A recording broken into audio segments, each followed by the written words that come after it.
Have you ever wondered what it takes to have a long distance relationship? Well, tonight we're going to talk about it on intuitions and orgasms. Jen Hamilton, how are we going? Oh, we are amazing. We have my amazing partner, Catherine, See ya. joining us tonight. You guys know everything about long term relationships, or long distance and long term relationships, but long distance relationships. Like, let's go there because I know nothing about this, but a lot of people tend to have this these days and can have these. And so I thought, let's talk about how to maintain long distance relationships. So I suppose the first part is that how do you communicate? Like, well, okay, now let's go. Trust. Mm. Mm. Let's go to the first part. How do you trust the person that you're with, that you're on other sides of Australia, right? So people who are listening to this, Cass is in Perth, Jen's in Brisbane. It's like England to Russia. It's true. That's Yep, how the far it longest is. the longest one direction flight you can take in Australia, and that is our flight path. Mm. So how do you maintain that kind of trust in a relationship? Because that must be very difficult. It is. So we'll for people that haven't heard about our story, we'll give a bit of a snapshot about how we met. So I went to Perth to study Tantra. Cass had already been through the Tantra school that I was at. I had a picture of this guy that a psychic drew me for my soulmate. My teacher recognized it. She put us in touch and bang, here we are. So in a nutshell. And so I guess because Cass had come recommended to me from someone that said, that really spoke highly of him. She spoke highly of me to Cass and connected us. So I already knew that, if he was already someone in the tantric space that held values around relationships and intimacy, that he was someone with integrity. So that was Yeah. already a tick for me. And then because I think it always comes back to self. Like I trust myself. I know who I am. I know that if I give someone my word and that I'm in relationship with them, then it's very likely that if that's my frequency that I'm putting out, then that's what I'm going to receive back as well. Would you agree? Yeah, absolutely. And I think a big part of it was, as Jen, I used it to Jen's words here, Jen came recommended to me.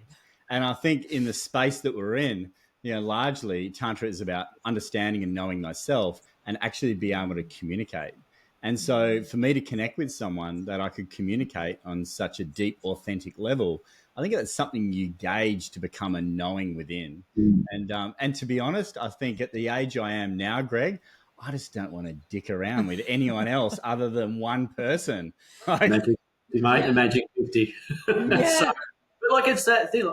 It must be hard. Like I know people that will track their husband and they live in the same house or the same suburb, right? And it's like, where's my husband or where's my wife? You guys must have immense amount of trust or immense amount of guidelines when you went into this because you don't know where they are most of the day.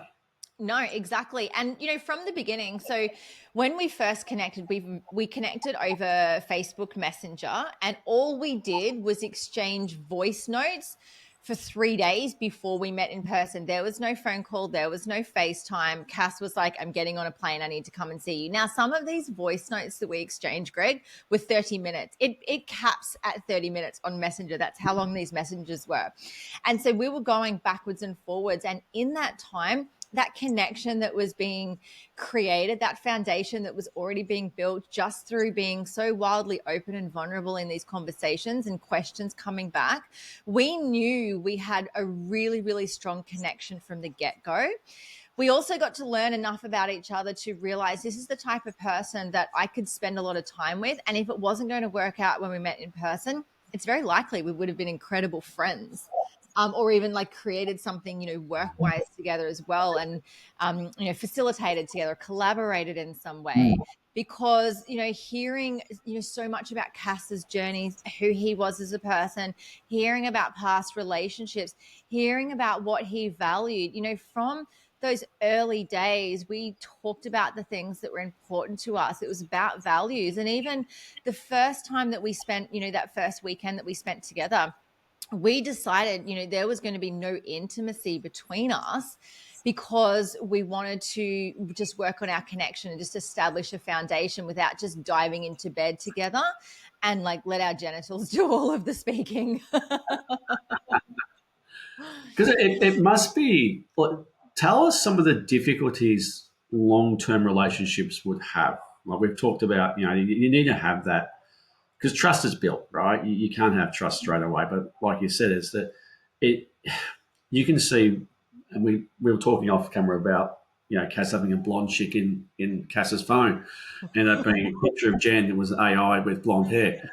Um, but you must have an immense amount of communication and trust, and which is built because you could see a picture of Cass with some girl, especially working in that healing tantric space, and she's got a arm around him, and you can automatically jump to conclusions because you don't have that proximity where you're seeing him 3 or 4 or 5 times a week in person if you don't live together. But if you live together every single day, tell us about some of the difficulties that long distance relationships would have. Well, I'd like to comment first of all of how I enter a relationship. So I don't enter a relationship with a level of distrust. And for me, I don't expect trust or to be proven to me. So I think if we move in with a level of distrust, we're really tarnishing the whole relationship from distrust at the very beginning. And that's the energy we're projecting out there. Like we're doubting our partner, we're questioning our partner.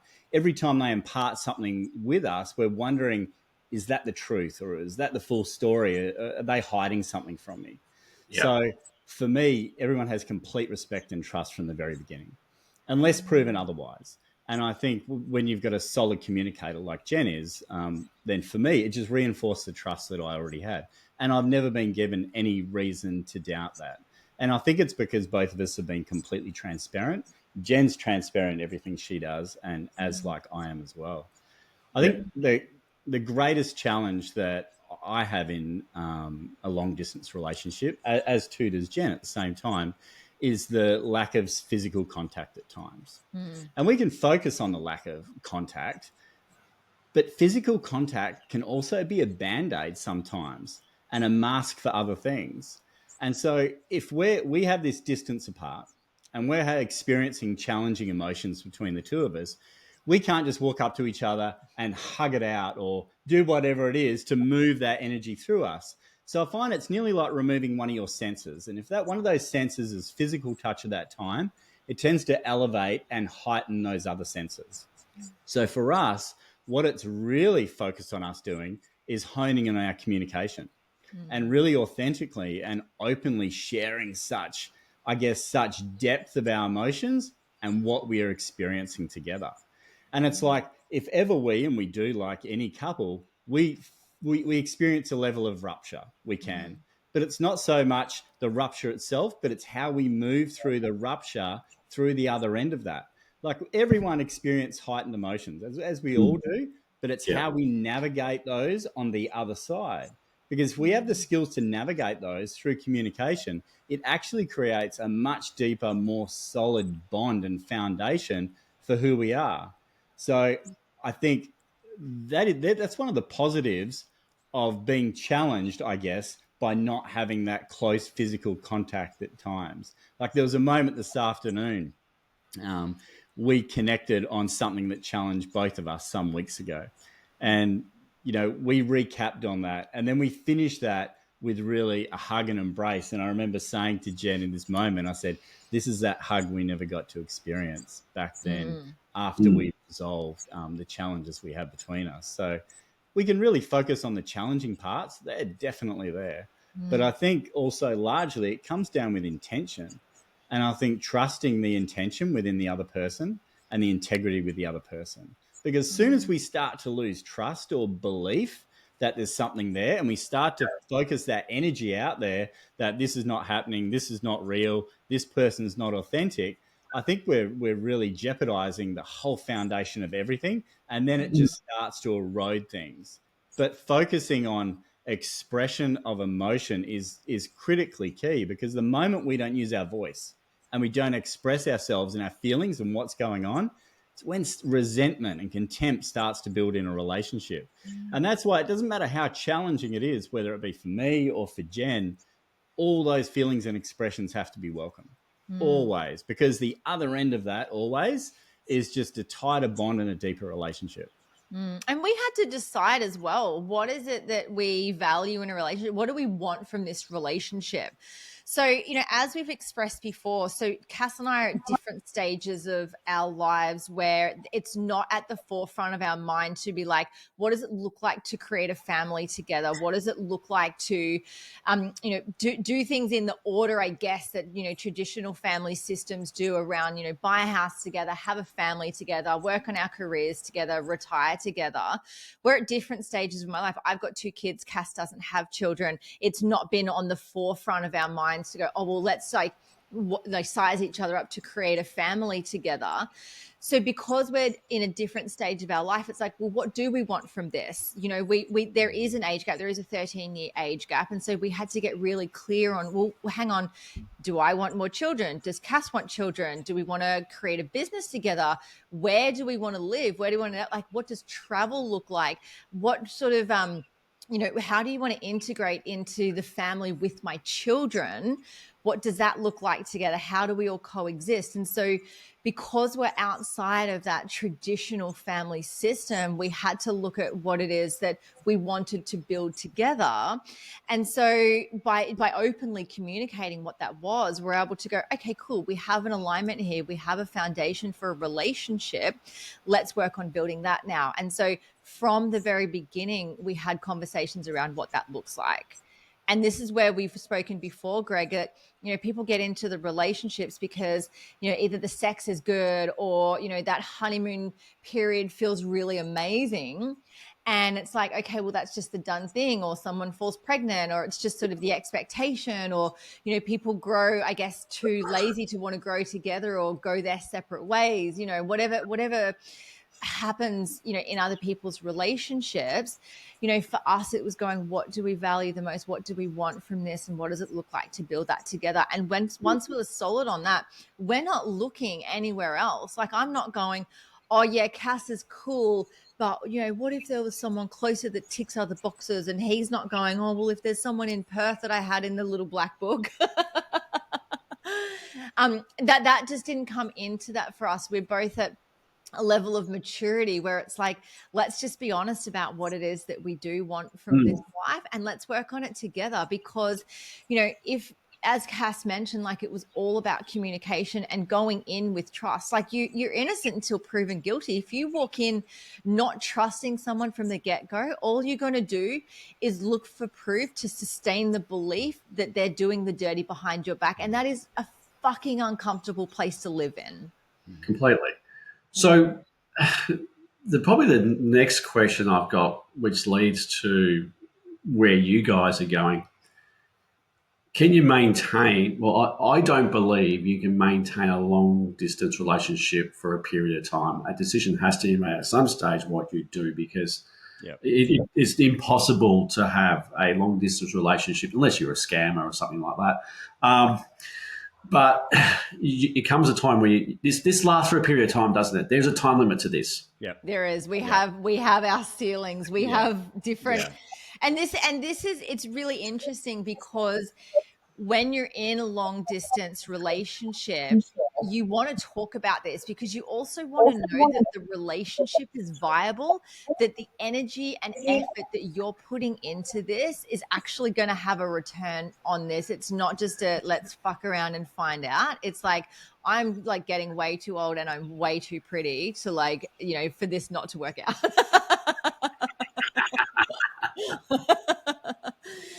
So there has been really big conversations, and I guess there's a level of pressure that gets added from the early days to have a conversation saying, what does this actually look like? And Cass said to me in our very early days, he said, Jen, I would never have reached out to you and opened this line of communication if I hadn't considered moving to Brisbane at some stage. And you've said that. That's the thing, is that, fights can happen about, well, I want you to move here, but I want you to move there. And people have got family close by. It's like there's so much against a long distance relationship. Oh, it just absolutely starting out.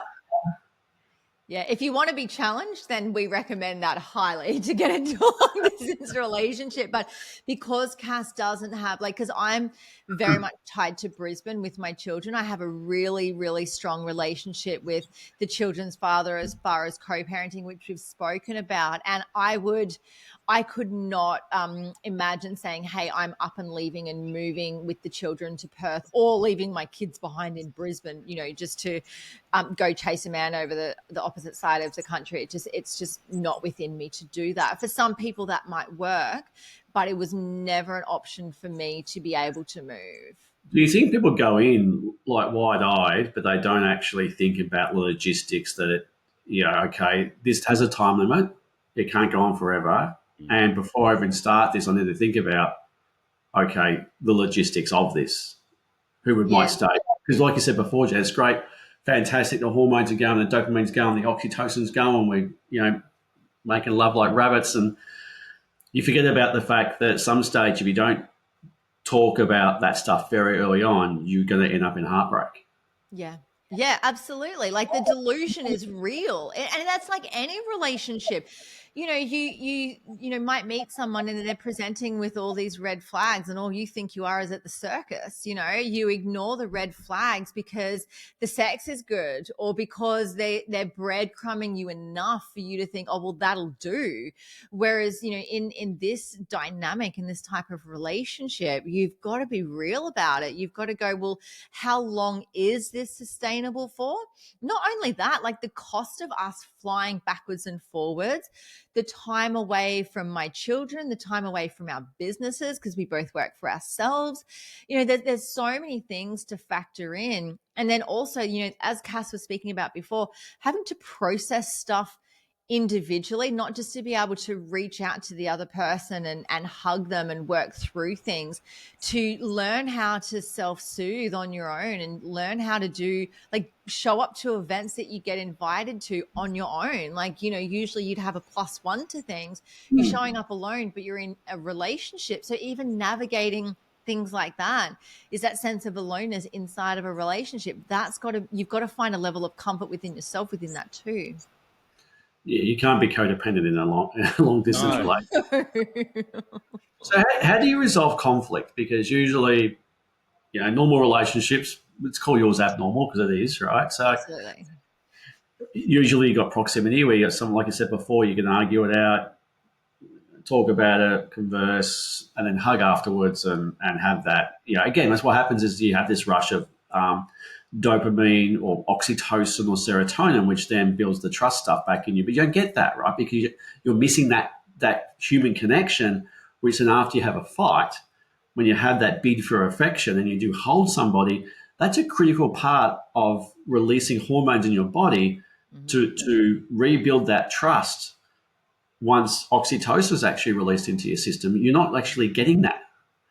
So how do you resolve conflict in that arena? Yeah. Yeah, I agree with you, Greg. That's not something you receive in those situations. I think one thing I can say is I've never been in a relationship such as this one where two people can experience challenge or great challenge or heightened emotions, but it can be held and move through to the other side. And in replacement, I'm just going to suggest this, of that physical contact is vulnerability.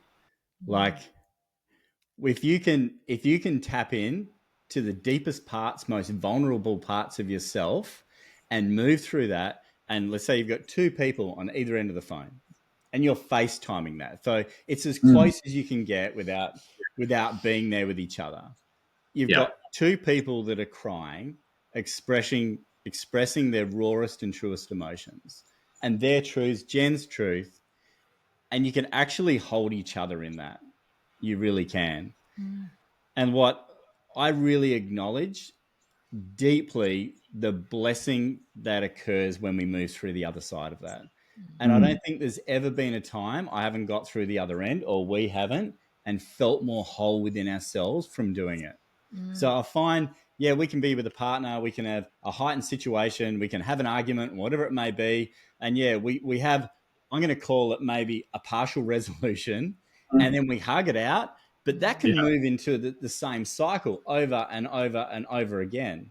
And I think where we've been really fortunate here is to be able to go, we don't want to continue that cycle on.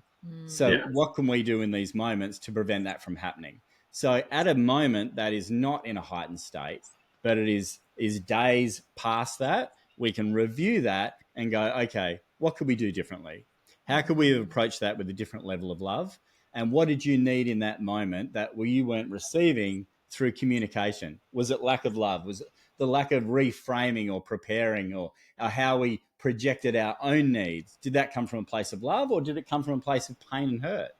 And I think for me, you know, I'm getting to experience more of that in this situation based on those authentic, deep levels of vulnerable communication than what I actually would have in the past, where it's, oh yeah, we moved for that. I'm sorry, let's hug. Like, Yeah. so it's just moved it into a different place. The majority of our conflict, though, has been in person, Yeah. funnily enough. Yeah. So what we found, and there was, I can't remember which particular book I heard it. A friend of mine, I think it was The Three Types of Love or something like that, 3 types of relationship. A friend of mine recommended to me. And I heard something in that book and I was like, okay, that really resonates. And what it was is that subconsciously we were coming to the end of almost every trip together, not every trip, but quite a few of our trips, and then there would be a rupture within the days prior to either of us flying home wherever we were. And so what we dove into is the underlying was a fear of abandonment, that it's so good that it's almost too good to be true. It feels amazing that we get to be in person. We're in this heightened state. Our physical relationship is feast or famine. So we're on this absolute high. We've got the dopamine, the oxytocin, the serotonin, the endorphins. We've got all of that pumping through. We know in our minds that that's about to just come like crashing straight off the cliff. And it was like we were preparing ourselves so that almost the pain of saying goodbye and not knowing like that it'd be weeks until we saw each other was what took over. And when we got to it, sorry? Or the last time. Yeah, exactly. And then that's almost been the way a couple of times. And so it was like we were preempting almost the pain that is those goodbyes sometimes. And it's like, well, hang on, let's just sabotage it to take the sting out of how long it's going to be, or getting back home and looking around going, oh my God, I've just been on this incredible time away and I'm back home into my normal routine and I miss him. And like, what does that look like now? Is it going to be another 5 or 6 weeks until we see each other? So that there's a lot of the time our conflict has been in person and we have been able to resolve, but also we've had to find our conflict resolution style in person as well as separate. So we've essentially got 2 styles of conflict resolution. Have you ever like had something happen while you've been separated and you've gone, right, the thing we need to do when we first catch up, when you get off that plane, we need to sort this out now, or do you leave it for a bit? There was one time I picked Cass up from the airport and I had already sort of set up sacred space for us so that when we got back to my place, we had like we've got our candle that we have together. We sit down and then we go through a really beautiful sacred process where it's called opening sacred space. It's a tantric practice, and we talk about what we want to remove from like what we call our temple. So anything that we want to take out. So whether it's fear, frustration, anger, and then what it is that we want to place in. And that all happens before we rip each other's clothes off and get straight into bed. If you make it to bed. There has definitely been moments, Yeah. and I've experienced those moments myself. And I think if you've got awareness of like what is yours instead of projecting onto your partner, I think that's been one of the really biggest lessons. You know, I can speak for myself personally, because it can be something, whether it's fear of abandonment or some form of jealousy. And I've had to step into that myself and go, this is actually all me. And I have to own this. It's actually not Jen, but I can project it to be her, because that's going to validate me and make me feel a whole lot better and justify all these big emotions I'm having. But it's actually not at all. And they're things that I've really had to hone in on and learn in such great detail and move through it. And then equally, when we see each other, when we're back together again, they're things that we can acknowledge in person. And like there has been times where we have questioned, even if we have tickets booked, is it really worth either of us going over? Like, are we actually going to be able to move through this one? Yet we always have met each other at the gate. We always greet each other with a hug and a kiss. Like we always, because we know we love each other and that the connection is strong there and we do want to build a life together, that is our solid foundation that we come to. So, you know, we've always said, you know, our souls recognize each other on a soul level. We have deep connection. It's the human stuff that gets in the way, which is the physical distance that we have. However, we also have to acknowledge that the physical side or the human side is such a big part of it. We can't just be like, oh yeah, I'll see your soul in my dreams tonight. You know, we do have to work on that physical level as well. And so sometimes we are challenged by the human stuff, but we always end up coming back to what is it that we truly want? Like, do we love each other at the end of the day? Yes, we do. What's some of the biggest arguments you've had? Oof. You go. Apart from the blonde chicken. Yeah, you go. You go.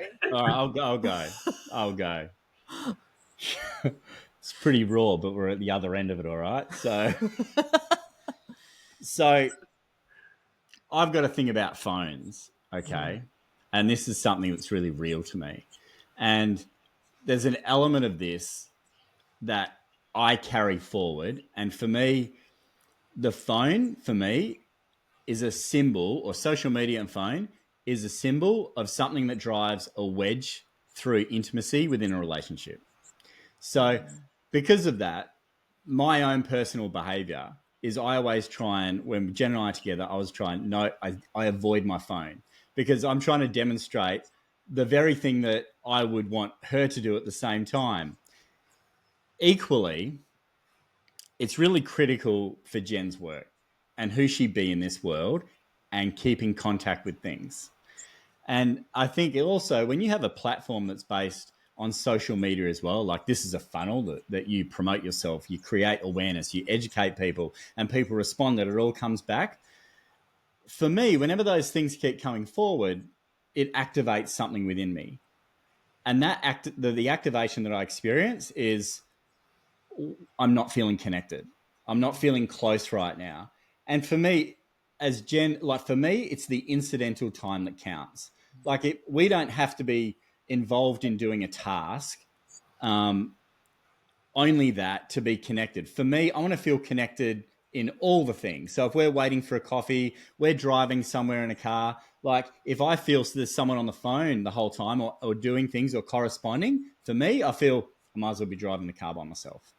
And so for me, I've had to really find peace in it, and we've both had to meet each other in that and what those needs are in between. And there's been times where that activation in me has been so big, I'm like, you know what, I can't do this because I feel like I'm alone in this relationship sometimes. And then the core of that, the core of it, like the underlying core, is one, a wound. Like I'll grant that, but you know, secondarily to that, it's I'm looking for more intimacy. I'm looking for deeper levels of connection. You know, I feel fortunate I have the insight to see that within myself and then be able to share it and navigate it. But the art, and this is where, you know, we have different needs when it comes to expressing those certain things.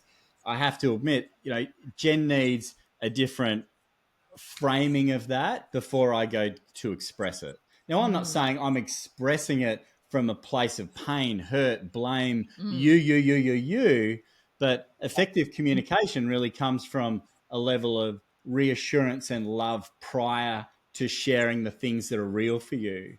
So if that's something that Jen needs that I haven't provided, and then I'm sharing my part and she feels attacked because Jen herself is giving all of her heart and all of her soul into this, and she's like, well, the last thing I want to do is make you feel this way because this is not my intention, but I'm taking it that way.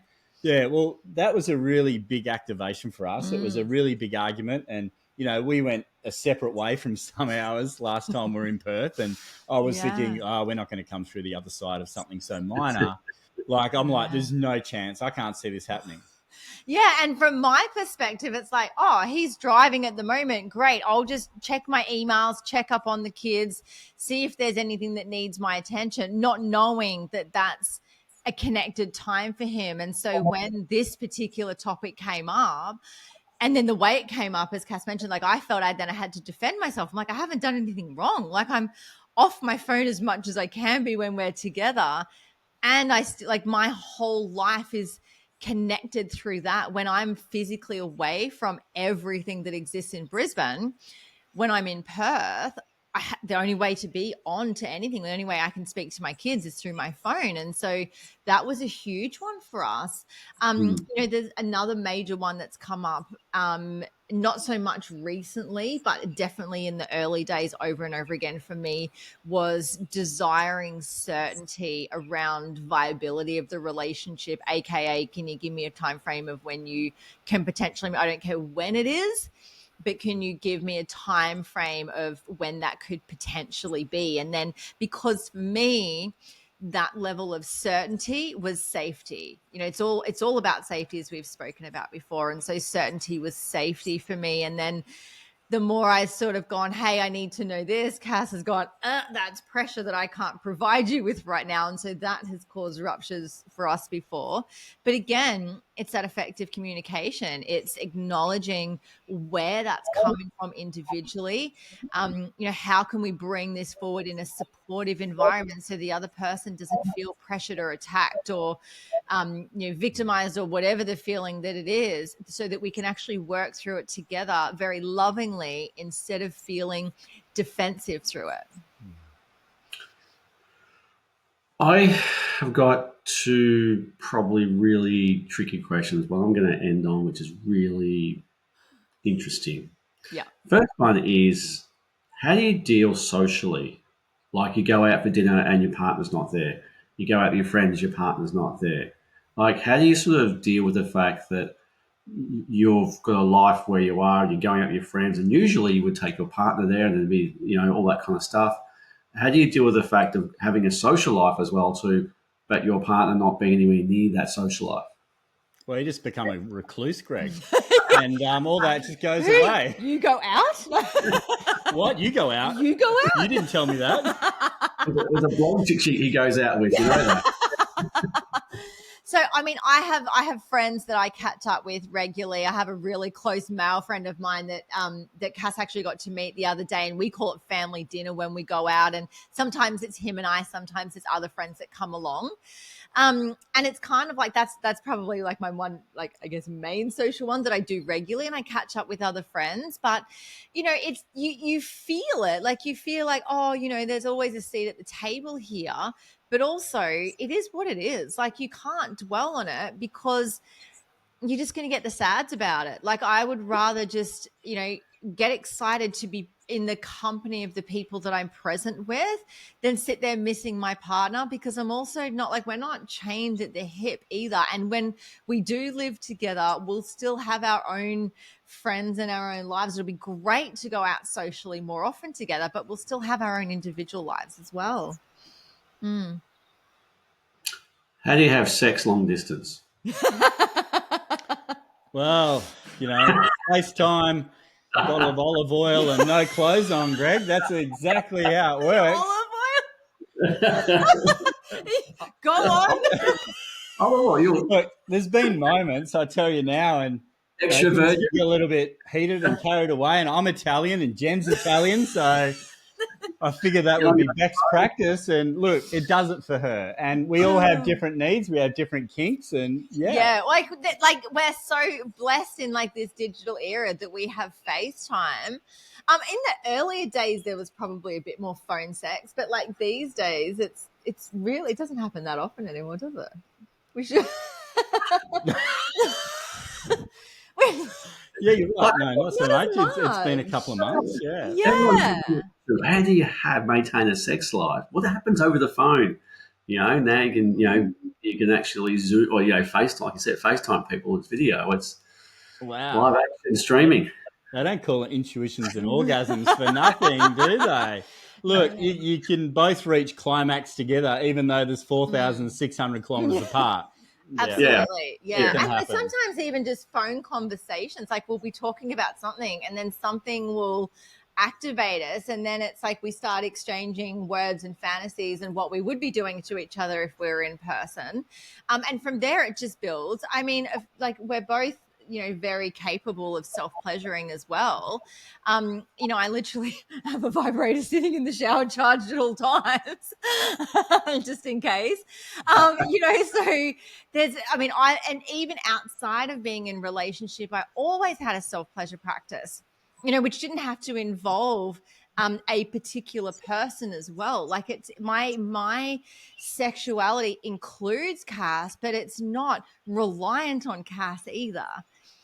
So just because we have such a distance between us doesn't mean that we can't self pleasure in between, and we certainly make up for it when we are in person. That it kind of like reloads the tank essentially. And I think it's so important to maintain self pleasure and self intimacy outside of the times that we are together, so that we're not relying on the other person to be that source of stimulation constantly. Because if that happened, like we would go 6 weeks without orgasming, and that's just unhealthy. I can't go more than like 6 hours.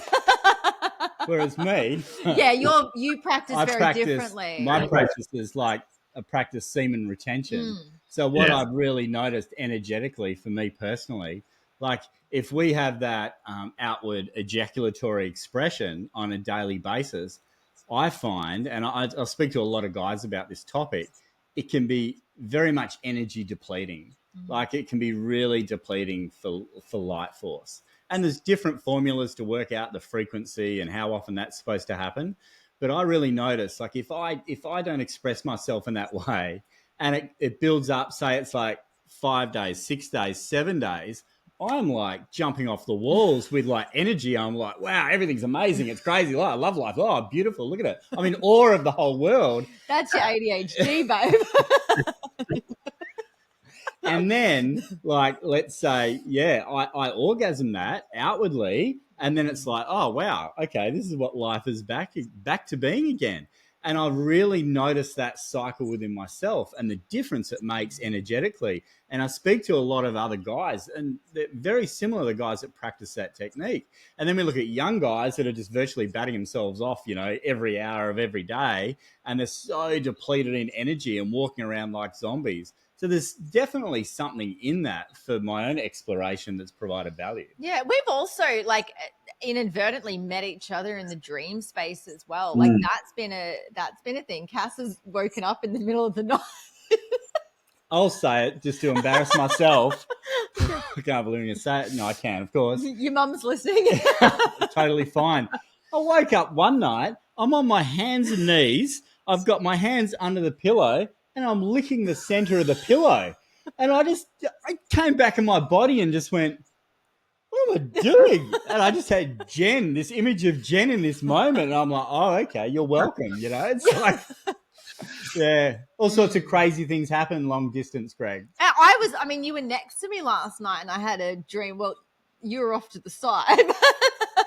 Like it does happen, I guess, because like we have that connection and we're both like Cass drinks Blue Lotus tea before going to bed every night. And so he's very much like in the astral realm at nighttime. And, I can get myself in there if I really want. I'd rather my sleep. You have that dream state, but we can potentially meet each other in there. But just because we're physically apart, we can really still energetically connect with each other. Like if we're doing things over the phone together, we can still orgasm at exactly the same time. We don't have to be physically there. And I think, Tantra has taught us so much about this as well. It's taught us about self-pleasure. It's taught us about pleasure with each other. And we've been able to play around with it as well. Like I said, like we can work on, like we can talk about fantasies. We can get really creative, whether it's FaceTime or just an audio call, a voice call. You don't have to be in person to have the most incredible sexual experiences. Is that, I suppose, something that's been sort of vital? If you're in a long distance relationship, you have to have some creativity and get over your inhibitions and your embarrassment about, hey, right, let me watch you on video, pleasure yourself. Mm, Yeah, absolutely. But, yeah. as with all long distance relationships, it's not about the time that you're spending together in a physical space. It's all about being creative, and it's the time spent apart that's most important. Mm, Like, what are you doing in that, and how you're meeting each other's needs in that space? mm, That's what makes or breaks a long distance relationship. yeah.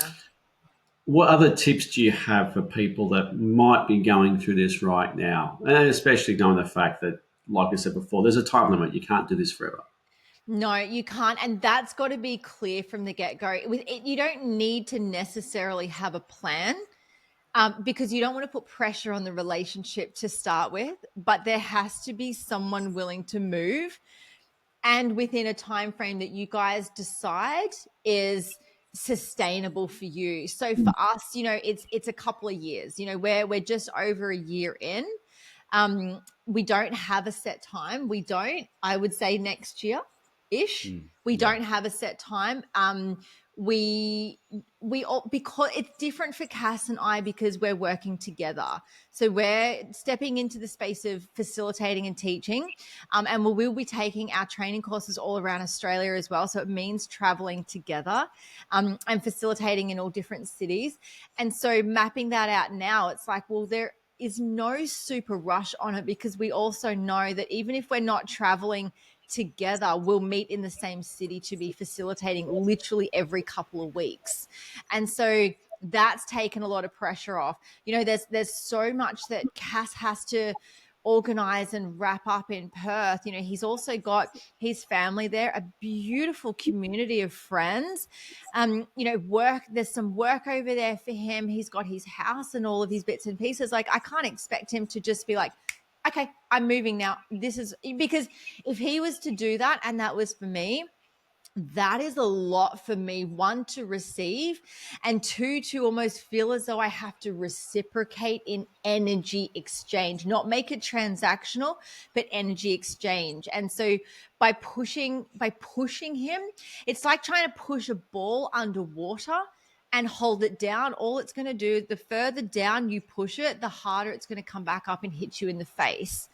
And so you are my ball and I don't want to push you down. But the thing is, like, if he was to move for the sake of me, like, I would feel really uncomfortable having, I guess, that sort of power over you. I want him to move because he can see the value of being here with me and the children, building a life here, not because I have said to him, you have to be here or else. I don't want to put that type of pressure on.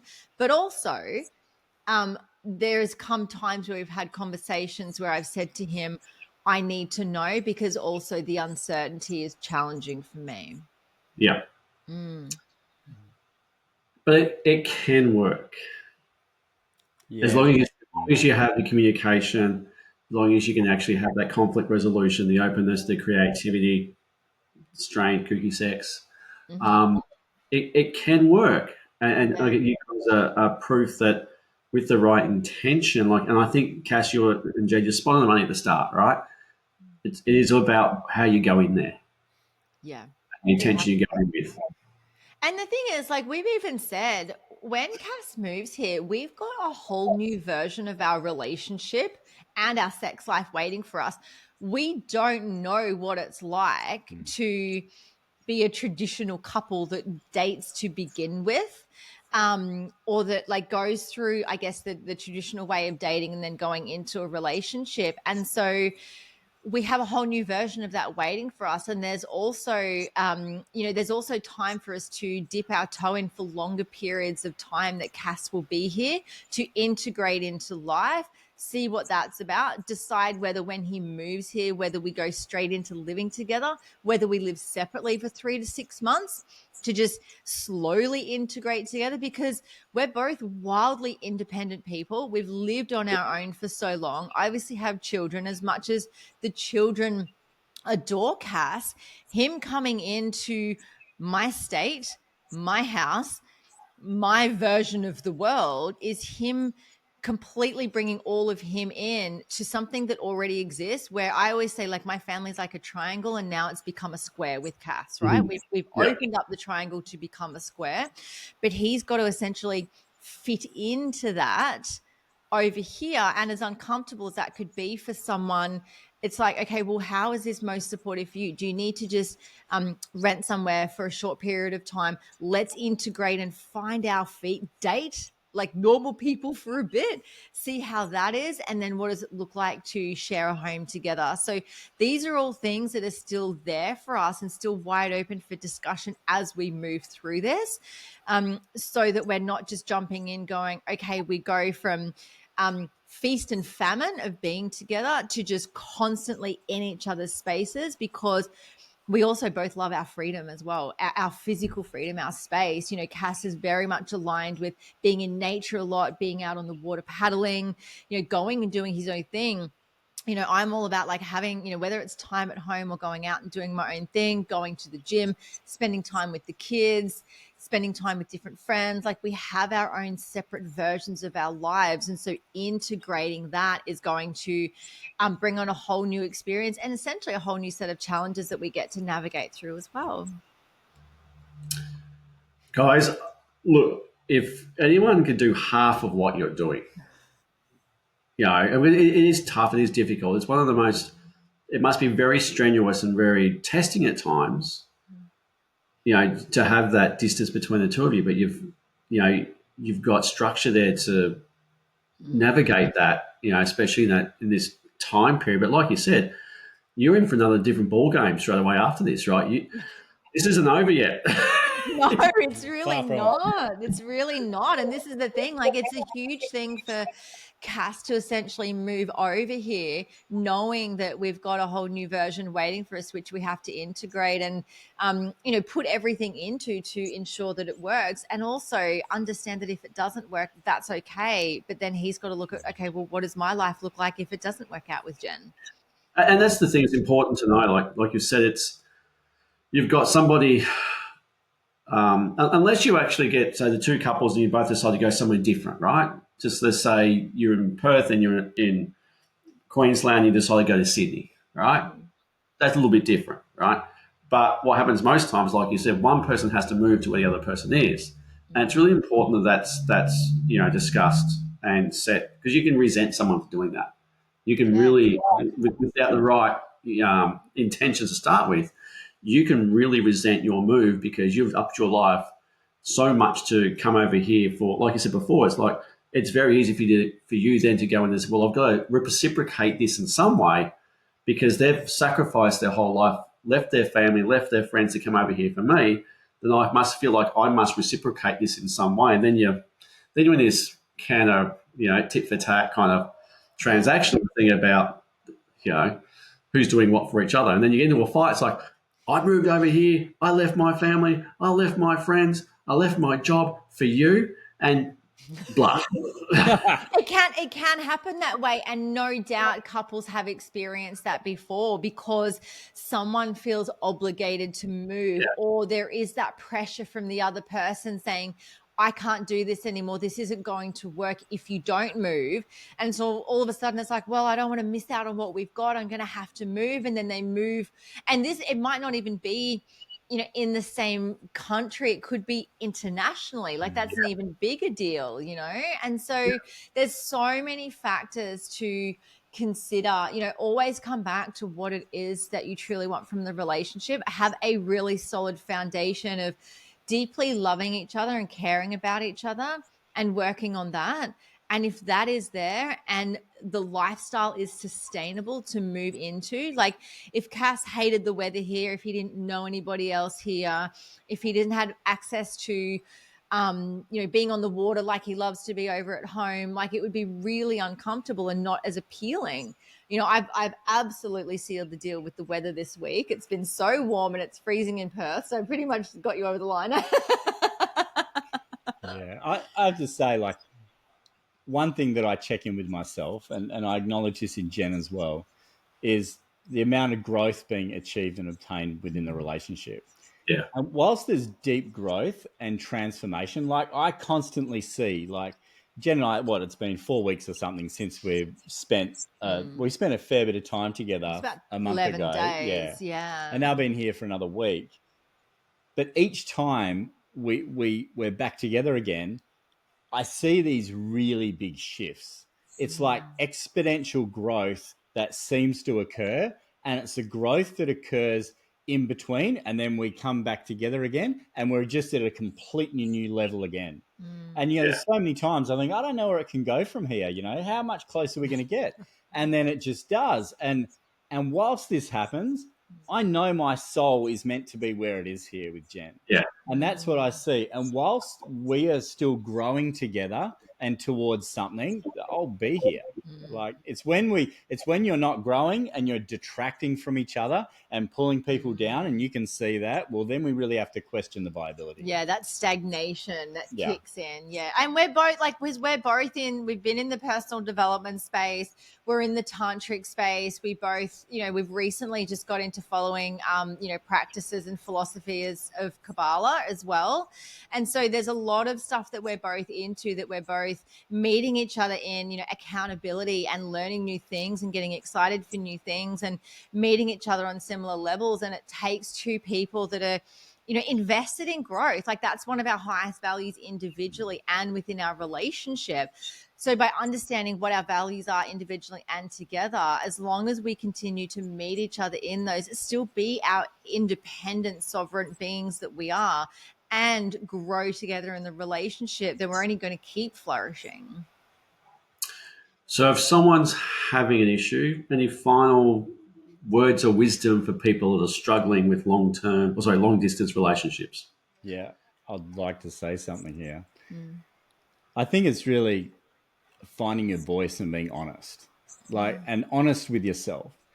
And if you're with a partner that can't fulfill those needs that are really non negotiable for you and they're so important, well, you do have to question it. And at the other end, always, there's more than one person that we can be with in this world. And it doesn't have to be someone across the other side of the country or the globe. There is always going to be learning and lessons from whatever experience we have in a relationship. But I think too often we're too hesitant and afraid to call it for fear of loss or fear being alone or fear being alone, lonely on the other side of that. But, I can promise people that if they make that decision, the other side of that is going to bring them closer to what they authentically want that's aligned with them. I said, but it takes courage to take that step. Yeah. But it's up to you to being truthful in your expression of your needs. And if that can't be met for you, well, then you have to start questioning things. Are they things you can live with or live without? But you already know the answer. So if you're listening to this now, you already know. You do. So it's really acknowledging that within you and really honing in on that intuition and going, yeah, I do know. Well, what's it going to take for me to push it over the line, find the courage, face that fear, and make a decision? Yeah. And I guess I would say to that is, depending on the time that you do get to spend together, next time you do see that person that's, interstate, international, whatever, wait a period of time before jumping each other's bones. Don't dive straight into the sex, to the dopamine, the oxytocin, the serotonin, and the endorphins. Don't dive straight into that. Sit with it and just see if the connection is actually viable without the sex. Remove the intimacy, the physical intimacy part, and just see where you guys land. If your connection is still there, if you can have, a period of time where you're not just wanting to rip each other's clothes off, but you can get to know each other and you still want to be in each other's company, great. You've got a connection there, but don't let it be just built on sex, because if you're just having sex the whole time, or at the really amazing sex at the start, that's going to be the driving force. All you're doing is just speaking from your genitals, really. You're speaking from your nerve endings that feel good. So lay it off a bit, and then just see where you land. And if it's like, yes, there is still this love and connection, this desire to be with this person without the intimacy, you're on to winner. If not, okay, like Cass said, it's okay to call it. It's okay to love and cherish somebody, and if it's for your highest good, walk away because you're both going to end up hurt, and you don't want to prolong that pain. Like, you really don't want to, because you're doing each other and yourselves a disservice. And you could be, doing your healing work and then meeting someone locally, so much quicker than if you, had drawn it out for so much longer. Mm. Guys, thank you so much for sharing your story. It's important, right? Because with online stuff these days, people are meeting in all kinds of different arenas, and quite often it is, a long distance relationship. So, appreciate you sharing your story. Jen, where can they find us? They can find us on Instagram, Intuition and Orgasms podcast. Leave us ratings, reviews, messages, comments on Spotify. We love it. We love it. And thanks to Cass for joining us.